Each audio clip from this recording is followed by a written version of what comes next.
Pourquoi avoir imaginé que Marine Le Pen soit au pouvoir, puisqu'elle aurait pu y arriver, Jean-Marie en 2012 et elle en 2017. Alors, pourquoi avoir quand même choisi de situer le roman sous la présidence de Marine Le Pen?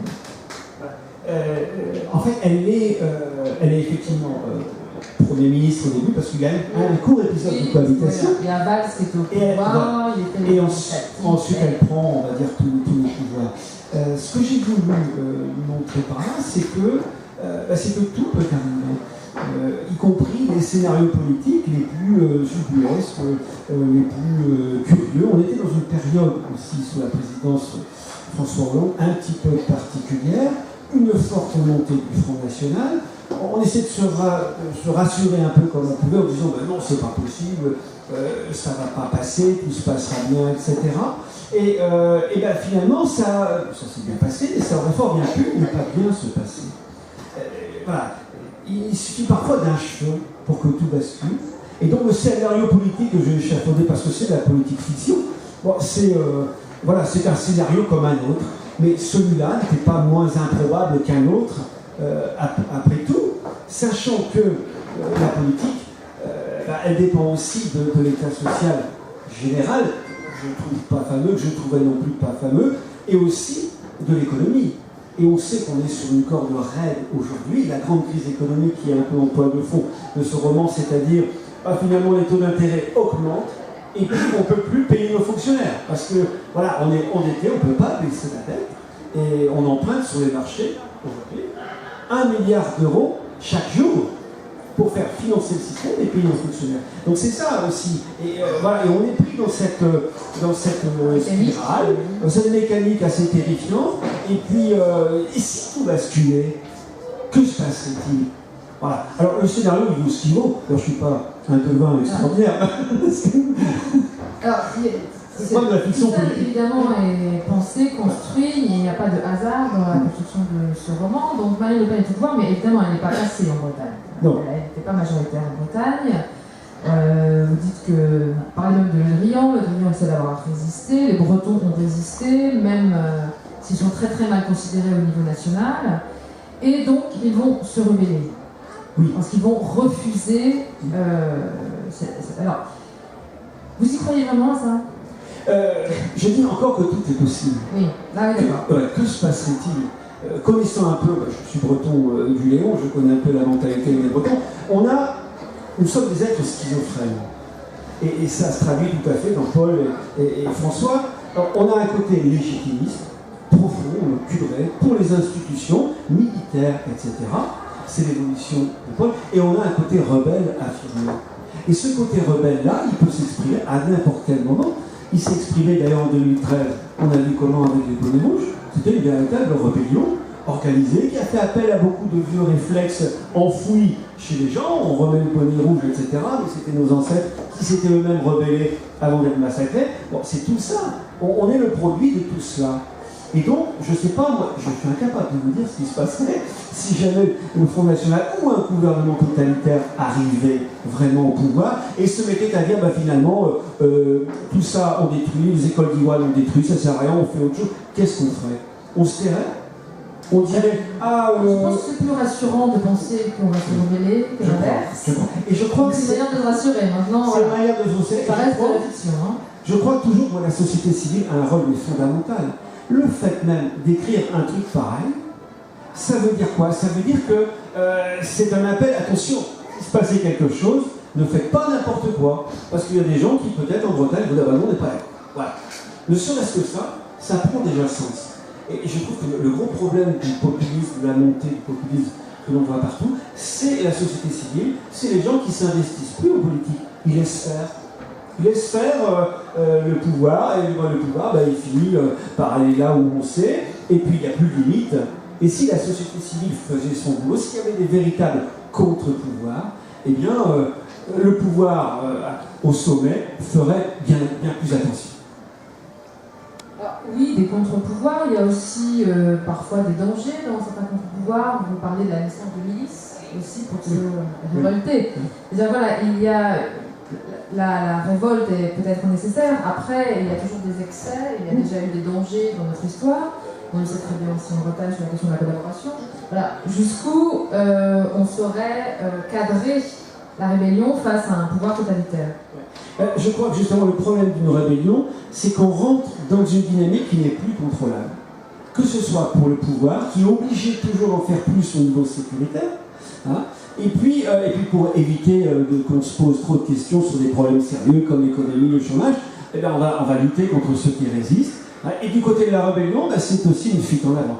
Donc c'est une dynamique de guerre civile, et on sait qu'on ne sort pas des guerres civiles comme ça d'un coup de dé. Alors on ne sait pas du tout ce qui va se passer après.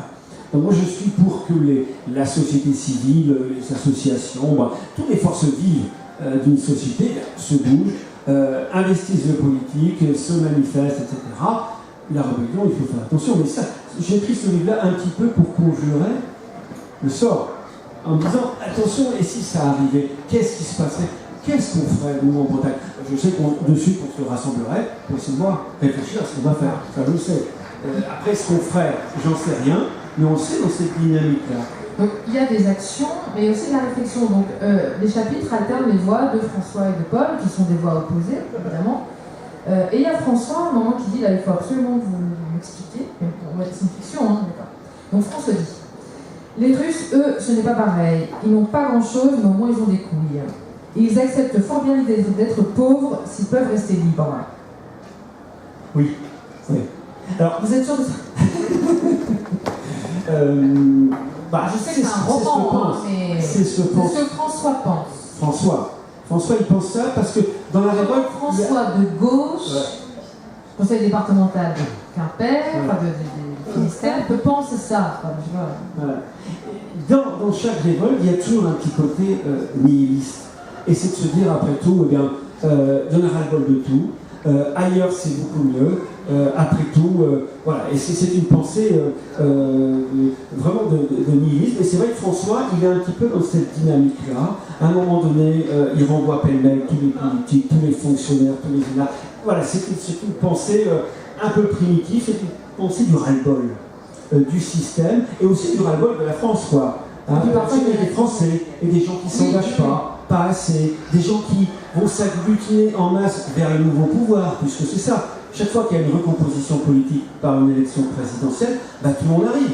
Et je suis là, je deviens ministre de ceci, ministre de cela, et là je me suis amusé. Oui, voilà, on va y venir, du gouvernement de Marine Le Pen. Mais je crois que ça serait très vrai, ça. Voilà, donc, oui, voilà, je ne sais pas ce qu'il arriverait, qui elle choisirait encore ministre, je ne peux pour l'instant pas le savoir.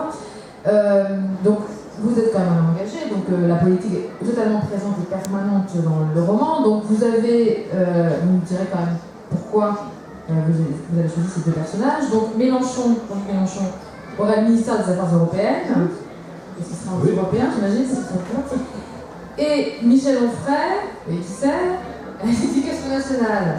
Moi ça me fait peur, hein. Bon, en même temps, là je suis plutôt d'accord. C'est pas de la fiction, c'est qu'on peut bien s'amuser. En même temps, vous vous amusez, je pense qu'il y a des raisons à tout. Donc, ce ne sont pas des choix complètement aléatoires. Pas Chevènement. Notre ami Mélenchon. Parce qu'on sait que chaque fois qu'il y a une période troublée comme ça de fortitude, les extrêmes se regroupent. Je vais rebondir tout de suite. Vous êtes magistrat, vous êtes juriste. Expliquez-moi ce que veulent dire les extrêmes. Moi, pour l'instant, personne n'a jamais... Moi, je vois à peu près qui est l'extrême droite, ou si ce n'est complètement. Je ne vois pas qui est l'extrême gauche. Alors, en tout cas, voilà, j'aimerais qu'on me dise où est vraiment l'égalité entre l'extrême droite et l'extrême gauche actuellement en France. On utilise ces termes, et j'aimerais que le juriste m'explique dans ces cas. Alors, ce serait plutôt une question à poser à politologue plutôt qu'à un juriste. Mais je pense qu'il y a quand même un échiquier politique. Après, chacun se positionne où on est positionné, comme on pense qu'on est, c'est un peu complexe. J'en conviens. Ça ne veut pas dire que tout l'extrême gauche basculerait, bien évidemment. C'est toujours pareil, mais si on se place, moi j'aime bien les parallèles historiques, on se place avec la défaite de juin 40, la collaboration. On sait qu'il y a beaucoup de gens qui étaient classés à gauche et qui sont partis avec la Révolution nationale de Pétain. C'est un fait historique et beaucoup d'historiens ont travaillé là-dessus.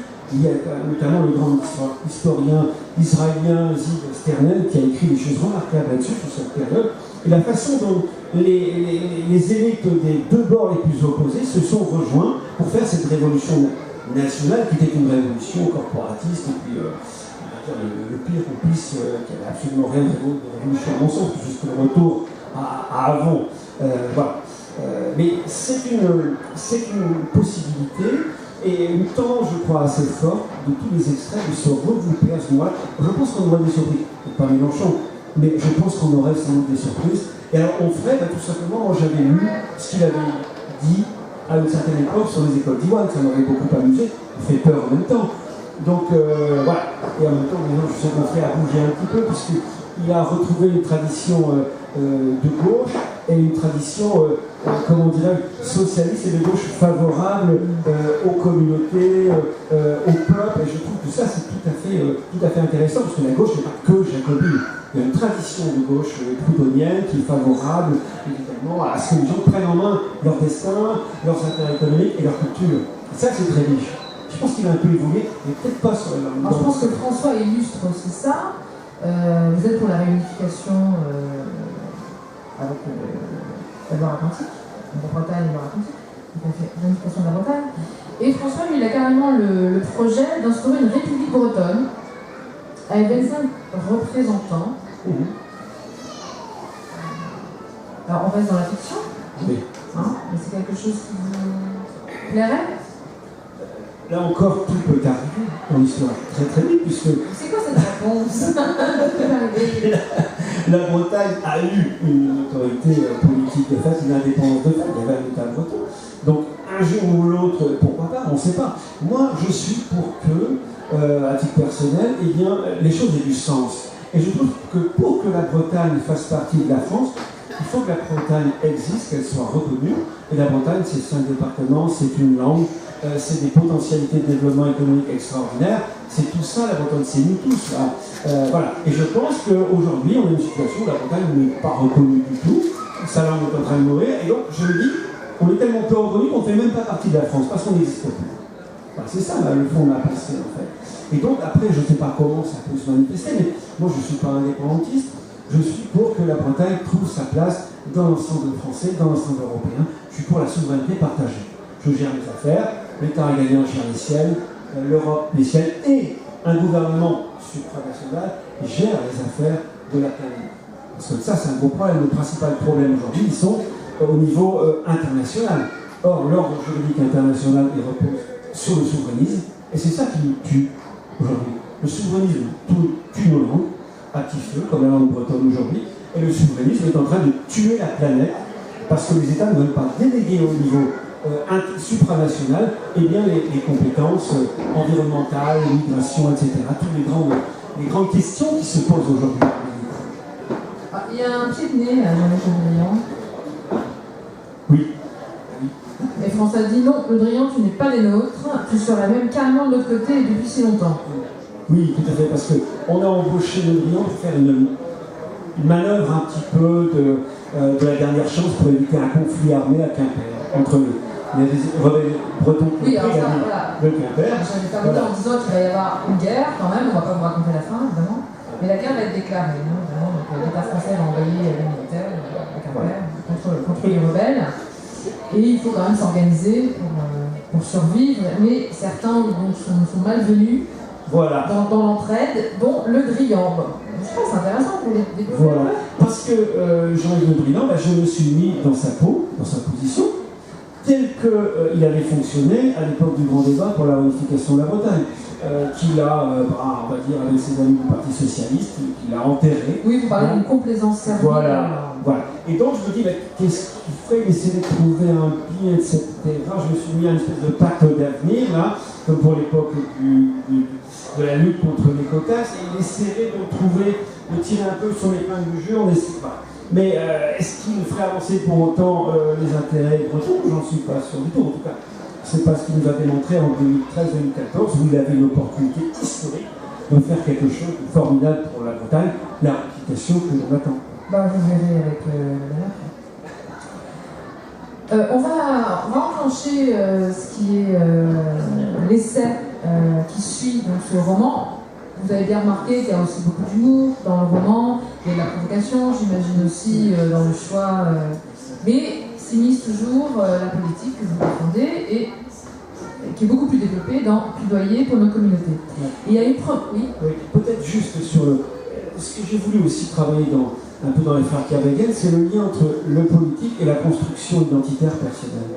Qui sommes-nous?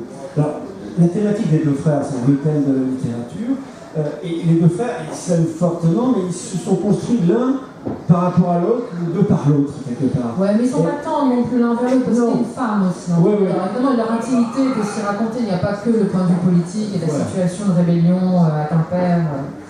Mais les deux sont Mais dans voilà, tout. ils ne sont pas très sympas entre eux non plus dans leur intimité personnelle. Non. Et puis, la vie de sentiments amoureux. Voilà. C'est un roman aussi enraciné dans le Léon, parce que c'est un dialogue fictif, ainsi tout est fictif, parce que les psychologues ne se parlent pas. Chez nous, dans le Léon, on parle par les choses les plus importantes qu'on les garde pour soi. Donc ces choses-là, ils ne pouvaient pas se les dire. Impossible. Donc c'est un dialogue imaginaire entre les deux à tel ou tel moment, sous forme de corne à discorde. J'avais trouvé intéressant de présenter le roman un peu comme ça. Oui. On sent une. Dans le Léon, on ne se parle pas, mais on sent bien qu'il le regrette. Voilà, c'est quelque chose qui semble regrettable, l'un comme pour l'autre, même s'ils n'ont pas choisi du tout les mêmes parcours. Ils en crèvent, tout à fait. Voilà, donc ce sont des hommes assez malheureux.